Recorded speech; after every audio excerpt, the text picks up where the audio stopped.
Hello everyone and welcome back to my Bold and Beautiful 29 YouTube channel. I hope you guys are having a wonderful day. Before we start, please hit the subscribe button and give this video a thumbs up.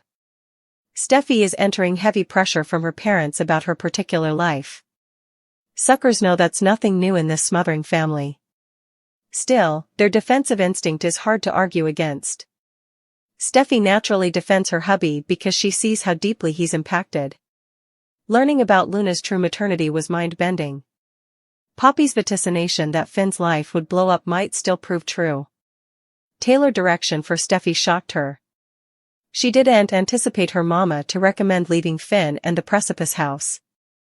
That advice shook an formerly shaky Steffy, who's mortified that Finn is dealing with an entirely new family drama. The mashed surname of Steffy and Finn.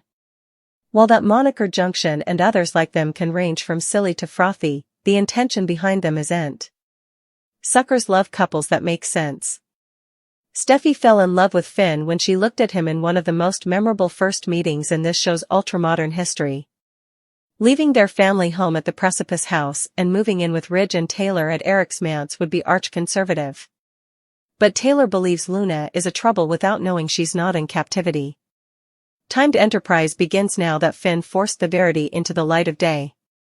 He learned that she wasn't confined at the original captivity where her stay began and was mysteriously handed with her house arrest position through an anonymous textbook. The captivity director Finn demanded information from may have transferred him the textbook or someone up the chain of command did. Still, it happened, and the plot was fleetly pushed forward. The below had to be so Finn and Luna could partake their moments. The first was when he set up her at Bill's, and Luna was shocked by being exposed. The alternate had Finn tell Luna he was her father, and the gashes flowed voluminously from both characters' eyes. Taylor is concerned about Steffy and the grandchildren's safety. Ridge shares his conformed love interest's enterprises. Budig's character also said too important when assuming that Hayes could have inherited Sheila Carter's demented nature. Steffy dismissed her mama's future shock outlook but must review the Sheila trouble angle once she learns that Luna isn't in jail. Sheila will want to see her granddaughter, which will re-establish a power struggle. Steffy and Finn have survived some serious storms in their marriage, but nothing relatively like this.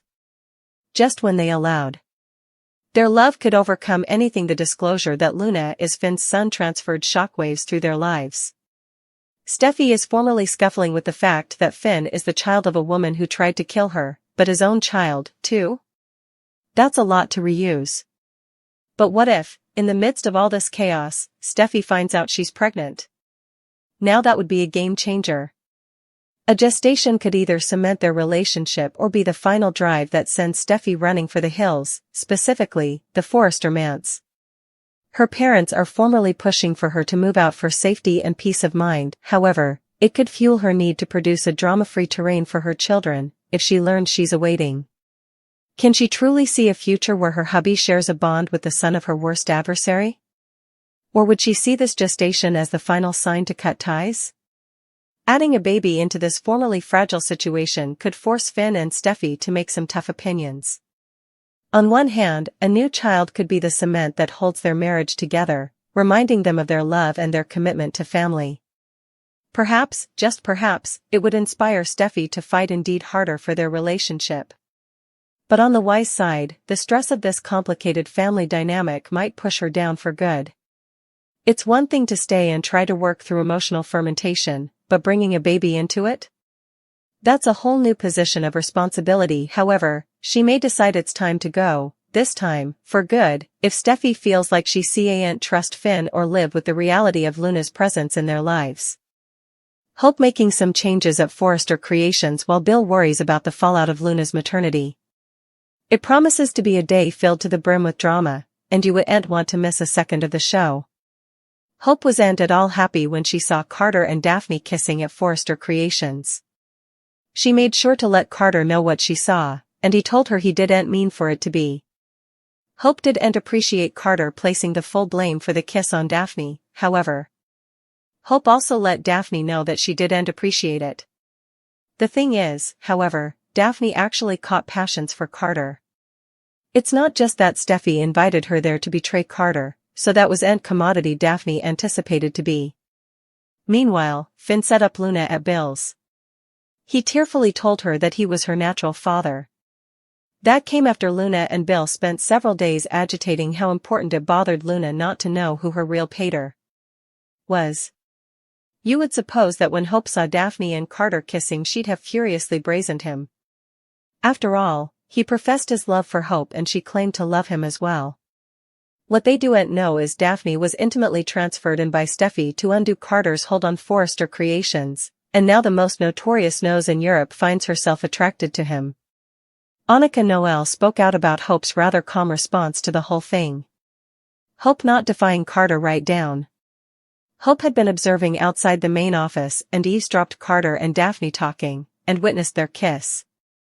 After Daphne left, Hope calmly started to probe Carter about his discussion, staying for him to reveal what happened.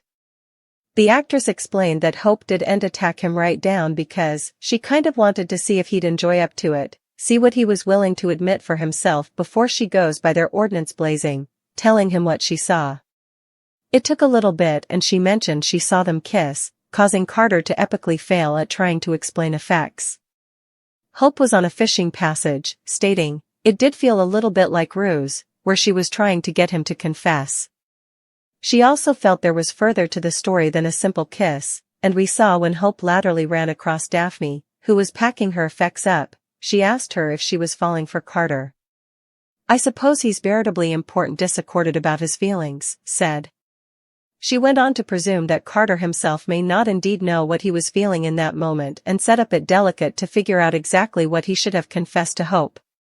Explained also that not only is Hope feeling betrayed by Carter, who apparently had her back, but also by Daphne, whom she respected and admired. Drama, love, treason. Carter is at the heart of it all with his relationship with Hope formerly stirring up the cleaner world. A new love triangle has surfaced. Daphne Rose, the witching perfumer, is Aunt just after Carter's heart. She's got her sights set on his entire future. The question is, who should Carter really choose? Hope and Carter's love is straight out of a telenovela. Their passion was electric, their cooperation at Forrester Creations putatively imperturbable. They pulled off an achievement that left the Forresters reeling, and Hope was certain they were impregnable. But is their love erected on commodity real or just participated ambition?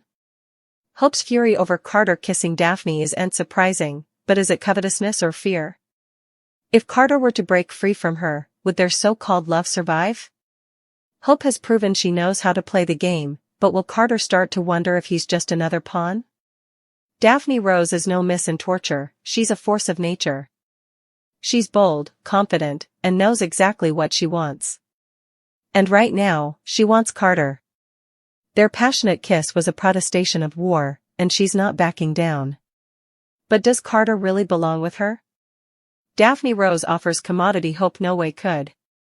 She can give him his life back with the Forrester family. She can mend those islands and help him make amends. But is Carter ready to do the right thing? Carter is at a crossroads. Will he fight for Hope, proving that their love is stronger than the games they play? Or will he see through the manipulation, walk down from the conglomerate they erected, and start commodity new and passionate with Daphne Rose? Only time will tell.